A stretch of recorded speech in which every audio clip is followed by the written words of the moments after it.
નમસ્કાર વિદ્યાર્થી મિત્રો, ધોરણ 12 ની અંદર ભૌતિક વિજ્ઞાનમાં પ્રકરણ નંબર 7 પ્રત્યાવર્તી પ્રવાહ એની અંદર આપણે આજે વાત કરવાની છે ટ્રાન્સફોર્મર વિશેની. તો ટ્રાન્સફોર્મર વિશે ચર્ચા કરતા પહેલા આપણે એક દાખલો છે, આપણે પાઠ્યપુસ્તકનું ઉદાહરણ જે છે 11 એ જોઈ લઈએ. તો એમાં આપણને કીધું છે કે દર્શાવો કે એસી પરિબળના મુક્ત દોલનમાં કેપેસિટર અને ઇન્ડક્ટરમાં કોઈ પણ સમયે સંગ્રહિત ઉર્જાઓનો સરવાળો અચળ હોય છે. તો આપણને ખબર છે, ધારો કે કેપેસિટર પર પ્રારંભિક વિદ્યુતભાર છે એ Q0 જેટલો છે. સૌથી પહેલા આપણે શું લખશું? ધારો કે કેપેસિટર પર પ્રારંભિક વિદ્યુતભાર છે એ Q0 જેટલો છે. આટલો વિદ્યુતભાર આપણે લઈ લઈએ. તો હવે આટલો વિદ્યુતભાર છે એ સંપૂર્ણ ચાર્જ કેપેસિટર સાથે L ઇન્ડક્ટન્સ ધરાવતા ઇન્ડક્ટરને જોડેલ છે. હવે આપણે જોઈએ તો એ ઓમેગા બરાબર 1/√LC જેટલી આવૃત્તિથી તેમના દોલન એ ચાલુ રાખશે. હવે કોઈ t ક્ષણે વિદ્યુતભાર છે Q થાય છે અને પરિપત્ર પ્રવાહ છે I બને છે. તો અહીં લખીએ કે કોઈ t સમયે આપણને અહીંયા મળી જાય છે પ્રવાહ Q of t, જે આપણને મળે છે અહીંયા Q0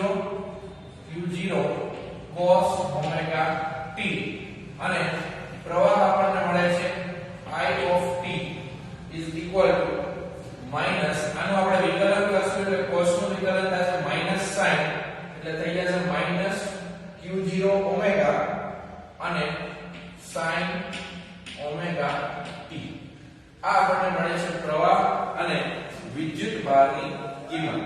હવે આપણે જોઈએ તો t સમયે કેપેસિટરમાં સંગ્રહિત ઊર્જા, અહીં લખીએ કેપેસિટરમાં સંગ્રહિત ઊર્જા, એને આપણે વિદ્યુત ઊર્જા છે માટે U E વડે દર્શાવીએ. તો U E નું આપણી પાસે સૂત્ર છે Q²/2C.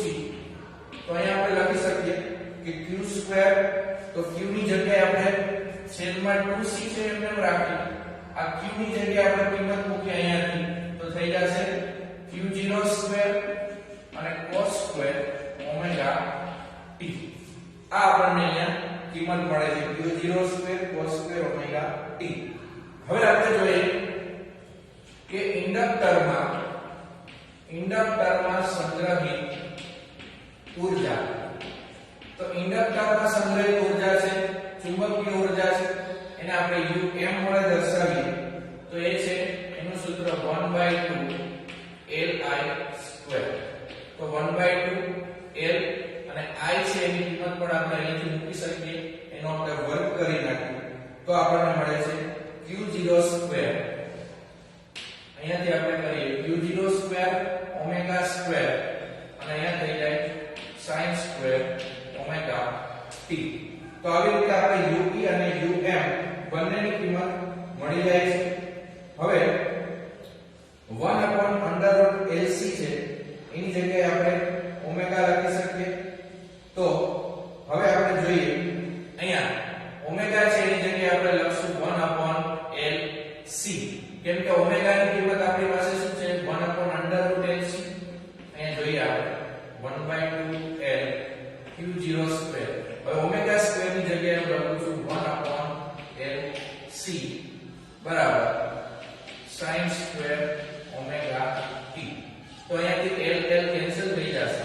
તો અહીંયા મને મળશે Q02/2C અને અહીંયા મળશે sin² ઓમેગા t. આ કિંમત મને અહીંયા મળે છે ઇન્ડક્ટરની અંદર સંગ્રહિત ચુંબકીય ઊર્જાની. હવે આ બંને ઊર્જા છે એનો સરવાળો આપણે જો કરવામાં આવે તો અહીંયા લખીએ કે તેથી ઊર્જાનો સરવાળો આપણે લઈએ તો અહીંયા આપણે લખીએ UE plus UM is equal to u ની કિંમત આપણે મૂકીએ q0 square cos square omega t upon 2c plus અહીંયા મૂકીએ q0 square sin square omega t upon 2c તો અહીંયાથી આપણે q0 square upon 2c common લઈ લઈએ તો અહીંયા આપણને મળે છે cos square omega t plus sin square omega t આના બરાબર આપણને મળે છે અહીંયા q0 સ્ક્વેર અપોન 2c તો આ જે ઊર્જાનું મૂલ્ય છે આપણને સરવાળો હંમેશા કેવો મળે છે અચળ કારણ કે એ સમયથી સ્વતંત્ર છે અહીંયા છેલ્લા પદમાં કે સમયનું પદ t આવતું નથી માટે હવે આપણે વાત કરીએ ખૂબ જ અગત્યનો ટોપિક ટ્રાન્સફોર્મર તો ટ્રાન્સફોર્મર છે એનો સૌથી પહેલા તો ઉપયોગ શું થાય છે જ્યારે વિદ્યુત પાવર જ્યાં ઉત્પન્ન થાય છે વિદ્યુત પાવરનું જનરેટિંગ સ્ટેશન છે જ્યાં પાવર સ્ટેશન ત્યાંથી દૂરના અંતરે વિદ્યુત પાવરને લઈ જવા માટે આપણે આ જે વિદ્યુત પાવરના વોલ્ટેજ છે એને ખૂબ જ વધારવા પડે છે કારણ કે વચ્ચે જે ટ્રાન્સમિશન લાઇનની અંદર લોસ થાય છે ઊર્જાનો એને ઘટાડી શકાય અને જ્યારે આપણે રિસીવિંગ એન્ડ એટલે કે જ્યાં ઉપયોગ કરવાનો છે ઊર્જા ત્યાં સુધી વિદ્યુત પાવર પહોંચી જાય ત્યાર પછી ત્યાંથી આપણા ઘર સુધી લઈ આવવા માટે આ હાઈ વોલ્ટેજ જે હોય છે એને આપણે ઓછા વોલ્ટેજમાં કન્વર્ટ કરવા પડે છે તો આ વોલ્ટેજને વધારવા માટે એટલે કે સ્ટેપ અપ કરવા માટે અને વોલ્ટેજને ઘટાડવા માટે એટલે કે સ્ટેપ ડાઉન કરવા માટે આપણે ટ્રાન્સફોર્મર નામના જે યંત્ર છે મશીન એની જરૂર પડે છે તો આ ટ્રાન્સફોર્મર છે વોલ્ટેજ છે એને સ્ટેપ અપ કરી શકે છે અને સ્ટેપ ડાઉન પણ કરી શકે છે તો આ માટેનું જે ઉપકરણ છે એ છે આપણું ટ્રાન્સફોર્મર છે એની અંદર સામાન્ય રીતે બે કોઇલ છે એ આપણને જોવા મળે છે એમાં આપણે ઘણા બધા પ્રકારના ટ્રાન્સફોર્મર છે અત્યારે બજારમાં મળે છે એમાંથી આપણે કેટલાક ટ્રાન્સફોર્મર છે એના પ્રકાર વિશે અહીંયા જોવાના છીએ અહીંયા એક પ્રકારનું ટ્રાન્સફોર્મર છે એ આપણે અહીંયા જોઈ શકીએ છીએ આ જે છે એ નરમ લોખંડનું બનેલું હોય છે કોઈ ટ્રાન્સફોર્મર છે એમાં કાસ્ટ સ્ટીલનું બનેલું હોય છે તો આજે અહીંયા આપણી પાસે જે રચના હોય ટ્રાન્સફોર્મરની અંદર બે ગૂંચળા હોય છે એક છે પ્રાથમિક અને બીજું છે ગૌણ ગૂંચળું હોય છે પ્રાઇમરી અને સેકન્ડરી પણ આપણે એને કહી શકીએ તો અહીંયા પ્રાથમિક ગૂંચળાનો છેડો છે અહીંયા ટ્રાન્સફોર્મરમાં થઈ અને અહીંયા બે છેડા નીકળે છે ત્યારબાદ એના ઉપર જે ગૌણ ગૂંચળા છે એના પણ આંટા છે વીટેલા હોય છે તો આ છે આપણું પ્રાથમિક ગૂંચળું આ છે પ્રાથમિક ગૂંચળું અને અહીંયા આપણી પાસે છે આ ગૌણ ગૂંચળું તો આવી રીતે ટ્રાન્સફોર્મરની અંદર બે કોઇલ હોય છે પ્રાઇમરી અને સેકન્ડરી બીજા પ્રકારનું ટ્રાન્સફોર્મર છે એ આવા પ્રકારના પણ જોવા મળે છે કે જેની અંદર બે અલગ અલગ ભાગ ઉપર પ્રાઇમરી અને સેકન્ડરી નું વાઇન્ડિંગ કરેલું હોય છે તો આ થઈ ગઈ આપણી પ્રાઇમરી કોઇલ અને અહીંયાથી આપણને આ મળી જાય છે સેકન્ડરી કોઇલ તો આને આપણે કહી દઈએ પ્રાથમિક ગૂંચળું અને અહીંયા આપણે આને કહી શકીએ છીએ ગૌણ ગૂંચળું તો પ્રાથમિક ગૂંચળું છે અહીંયા અને આ ગૌણ ગૂંચળું આવી રીતે ઘણા બધા પ્રકારના વાઇન્ડિંગ વાળા ટ્રાન્સફોર્મર છે જરૂરિયાત પ્રમાણે માર્કેટમાં અવેલેબલ છે હવે જ્યારે પ્રાથમિક ગૂંચળામાંથી પ્રવાહ પસાર કરવામાં આવે છે ત્યારે આ જે નરમ લોખંડનો ગર્ભ છે આ પ્રાથમિક ગૂંચળામાંથી પ્રવાહ પસાર થવાના લીધે આ ગૂંચળાની અંદર ચુંબકીય ક્ષેત્ર રેખાઓ ઉત્પન્ન થાય છે અને આ ચુંબકીય ક્ષેત્ર રેખાઓ છે એ બીજા ગૌણ ગૂંચળા છે તેની સાથે આ નરમ લોખંડના ગર્ભ મારફતે કોર જેને કહેવામાં આવે છે આ કોર મારફતે સંકળાય છે અને અહીંયા EMF છે ઉત્પન્ન થાય છે. આવી રીતે જે ટ્રાન્સફોર્મર કામ કરે છે. હવે અહીંયા આપણે જોઈએ તો જ્યારે પ્રાથમિક ગૂંચળાને પ્રત્યાવર્તી વોલ્ટેજ લાગુ પાડવામાં આવે છે ત્યારે પરિણામી પ્રવાહ છે પ્રત્યાવર્તી ચુંબકીય ફ્લક્સ ઉત્પન્ન કરે છે અને જે ગૌણ ગૂંચળા સાથે સંકળાય છે અને તેમાં EMF ઉત્પન્ન કરે છે. હવે આ EMF છે એના મૂલ્યનો આધાર ગૌણ ગૂંચળાના આટાની સંખ્યા ઉપર રહેલો છે. જો પ્રાથમિક ગૂંચળા કરતા ગૌણ ગૂંચળામાં આટાઓની સંખ્યા વધારે હશે તો પ્રાથમિક કરતા ગૌણ ગૂંચળામાં વોલ્ટેજ વધારે મળશે. જો પ્રાથમિક કરતા ગૌણમાં આટાની સંખ્યા ઓછી હશે તો અહીંયા પ્રાઇમરી કરતા સેકન્ડરીમાં આપણને ઓછા વોલ્ટેજ છે મળશે. એટલે કે ટ્રાન્સફોર્મર છે ત્યારે સ્ટેપ ડાઉન તરીકે કામ કરશે.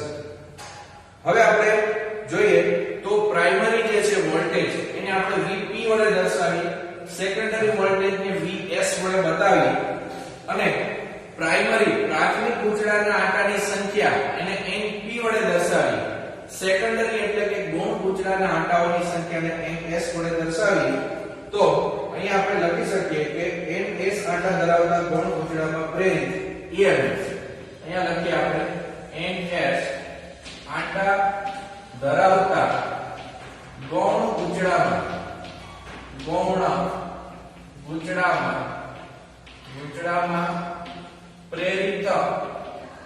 પ્રેરિત EMF.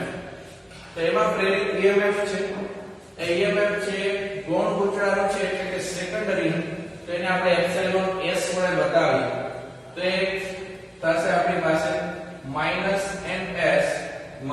-NS d∅dt.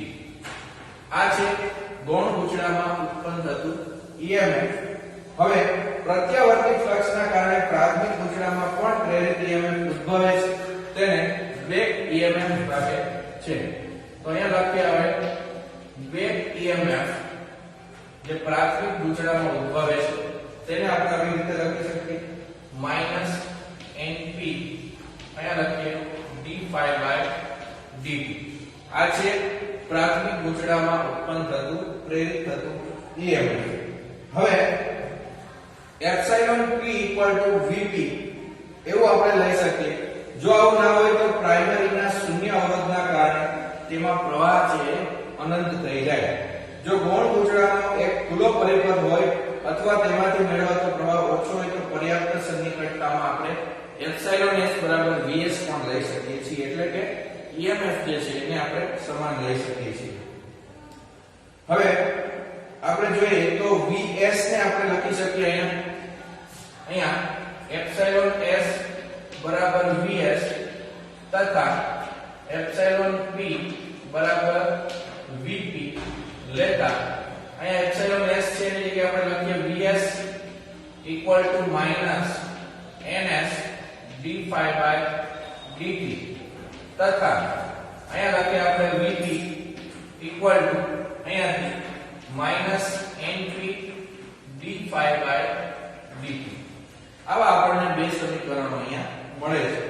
હવે એનાથી આપણે વાત કરીએ તો બંનેનો આપણે ગુણોત્તર લઈએ તો આ બંને સમીકરણનો ગુણોત્તર લઈએ તો VS/VP લઈ લઈએ આપણે તો આ પણ એમ કહીએ કે -NS d∅ dt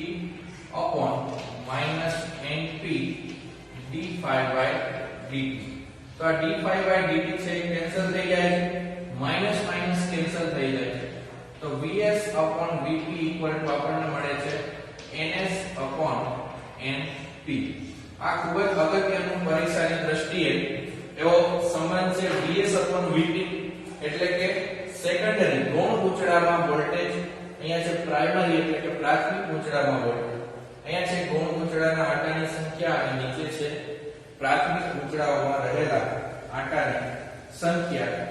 હવે જો ટ્રાન્સફોર્મર છે 100% ક્ષમતાવાળું ધારેલો હોય તો ઇનપુટ પાવર અને આઉટપુટ પાવર બંને સરખા હોય તો આપણે લખી શકીએ અહીંયા કે જો ટ્રાન્સફોર્મર 100% ક્ષમતા વાળું હોય તો આપણે લખી શકીએ કે Vp Ip બરાબર Vs Is. આવું આપણે લખી શકીએ. કેમ કે પાવર બંને બાજુ સરખો થાય તો Ip Vp P એટલે કે P Vi આપણી પાસે સૂત્ર છે. તો અહીંયા આગળ આપણે લખી શકીએ Ip અને Vp ની આપણે કિંમત મૂકીએ તો Ip upon Is લઈએ. Is છે ને છેદમાં લઈ આવીએ તો Ip upon Is equal to Vs upon Vp. તો આ Vs upon Vp એની જગ્યાએ આપણે શું લખી શકીએ Ns upon Np. તો અહીંયા આજે આપણે લખી શકીએ Ns upon Np. તો આ સંબંધ છે એ પણ ખૂબ જ અગત્યનો. આના ઉપરથી છે ઘણા બધા દાખલાઓ છે એ વારંવાર પૂછાતા હોય છે. હવે AC સ્ત્રોતની આવૃત્તિ તેટલી જ આવૃત્તિથી I અને V બંને દોલન કરે છે, તેથી એના અનુરૂપ રાશિઓના કંપ વિસ્તાર અથવા RMS મૂલ્યો છે એમના ગુણોત્તર પણ આપે છે. હવે આપણી પાસે છે આમાંથી અલગ અલગ સૂત્રો છે આપણે બનાવી શકીએ છીએ. હવે જ્યારે પ્રાઇમરી કરતા સેકન્ડરી કોઇલમાં આંટાઓની સંખ્યા વધારે હોય ત્યારે એવા પ્રકારના ટ્રાન્સફોર્મરને સ્ટેપ અપ ટ્રાન્સફોર્મર કહેવામાં આવે છે. તો અહીંયા લખીએ કે આ ટ્રાન્સફોર્મર છે એના બે પ્રકાર છે આપણી પાસે. એક છે સ્ટેપ અપ ટ્રાન્સફોર્મર અને બીજા છે સ્ટેપ ડાઉન ટ્રાન્સફોર્મર. તો સ્ટેપ અપ ટ્રાન્સફોર્મર છે એમાં Np ની સંખ્યા ઓછી હોય છે અને Ns ની સંખ્યા વધારે હોય છે. એટલે કે સેકન્ડરીના આંટાઓની સંખ્યા વધારે હોય છે. અને અહીંયા સ્ટેપ ડાઉન માં આના કરતા ઉલટું થશે, Np is greater than Ns. આવા પ્રકારના ટ્રાન્સફોર્મરને કહેવામાં આવે છે સ્ટેપ ડાઉન ટ્રાન્સફોર્મર. હવે આ ટ્રાન્સફોર્મર છે એ આ બધા સમીકરણો છે આપણે આદર્શ ટ્રાન્સફોર્મર માટે મેળવેલા છે, પરંતુ વાસ્તવિક ટ્રાન્સફોર્મરમાં ઘણા બધા અલ્પ માત્રાઓમાં ઊર્જાઓનો વ્યય થાય છે.